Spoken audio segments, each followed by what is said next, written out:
bodies are constantly changing as we get older in both obvious and not so obvious ways. And one of those ways you might not know about is which nutrients you'll need to stay healthy. So we've asked registered dietitian VINCCI Choi to stop by with some tips on meeting your nutritional needs through the decades. Welcome. Nice to see you again. Yeah, thanks for having me, Tara. Okay, so we're talking about things that we can incorporate into our diet at certain ages that will enhance our lives generally and enhance our health, right? Yeah, exactly. So we'll start over on this side, kind of with our 20s and 30s. So here I wanted to talk about calcium. And a lot of the times we think of calcium being with older people, right? Because you're wanting to prevent osteoporosis. But we actually we reach our peak bone mass in our early to mid 20s, and we actually start losing our bone mass in our early to mid 30s. So, oh, no kidding.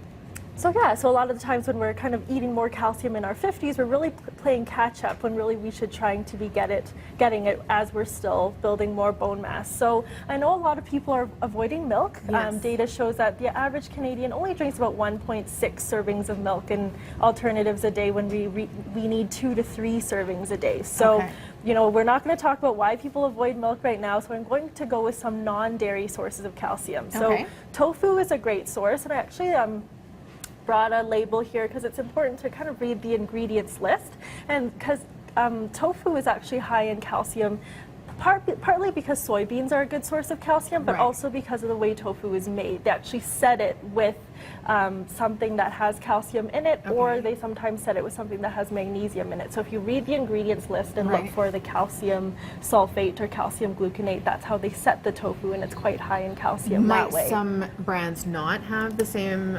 concentration of calcium? Yes, so some brands will use the magnesium, or they'll use gluconolactone or something else as to set the tofu. So you want to be reading the ingredients list. So this is a tofu with a kale and tahini sauce. So if you're not familiar with tahini, it's actually made out of sesame seeds, so that's actually a pretty good source of calcium. 2 tablespoons will give you about almost half the calcium that you would get in a glass of milk. Oh, no kidding. Okay, so if you want to incorporate that into your diet, that's a good way. Yeah. Okay, so that's your 20s and your 30s. Moving to your 30s and 40s, what do we need to incorporate? So 30s and 40s, you want to increase the amount of magnesium that you're taking in. So we think of magnesium also as a bone building nutrient, but it actually has a lot of other functions in our body. We know that when we have more magnesium, it helps with our mental health, helps with a healthy immune system. It kind of helps our nerves work better, our muscles work better, so it does a lot of things in our body. So this is a high magnesium dish. It's a white bean and spinach curry, so both beans and spinach are a good source of magnesium. And I've garnished it with a bit of pumpkin seeds just to add a little bit of crunch and color, but the pumpkin seeds will give some magnesium as well. And actually all these foods, beans and spinach and pumpkin seeds, are a good source of iron as well. So you kind of kill 2 birds with 1 stone. Yeah, you kind of can't go wrong with what's on the table here. Yeah. Why is that an important time to incorporate magnesium into your diet? So your magnesium needs do increase as you go into your 30s. In your 20s, for females, it's about 310 milligrams, so it increases to 320, and for males, it's 400 to 420. So your needs do increase as you enter your 30s. Okay, and then moving up a decade here.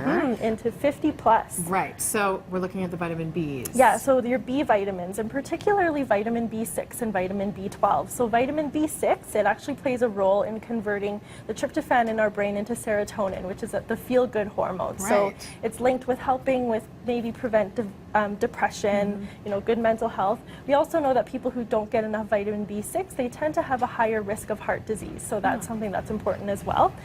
So pork is actually a really good source of vitamin B6, but fish, other meats, particularly liver, is a good source of vitamin B6 as well. But I know not a lot of people are fans of liver, so I said only stick my to pork. grandfather. Yeah, well, that's why 50 plus, right? And legumes are still a good source of vitamin B6, so I've got some lentils here. Vitamin B12 is another one that's important that you want to be paying attention to when you're hitting 50 plus. And although it's very easy to get through food, you can find it in any animal sources of food. So not just meat, but also milk and eggs. We know that when you hit your 50s, your body doesn't produce as much intrinsic factor, which is what helps you absorb the vitamin B12 through food. So we do recommend that in your 50s, we know that 10 to 30% of people don't absorb enough through food, so that we recommend that everybody take a vitamin B12 supplement when you hit 50 years old. And when you are looking for a supplement, VINCCI, before we let you go, who do you consult about that? Finding the right one? It's a good idea to maybe even talk to a dietitian or a doctor or other health professional, really good idea just to see if it's appropriate, because sometimes you don't want to overload on certain vitamins and minerals.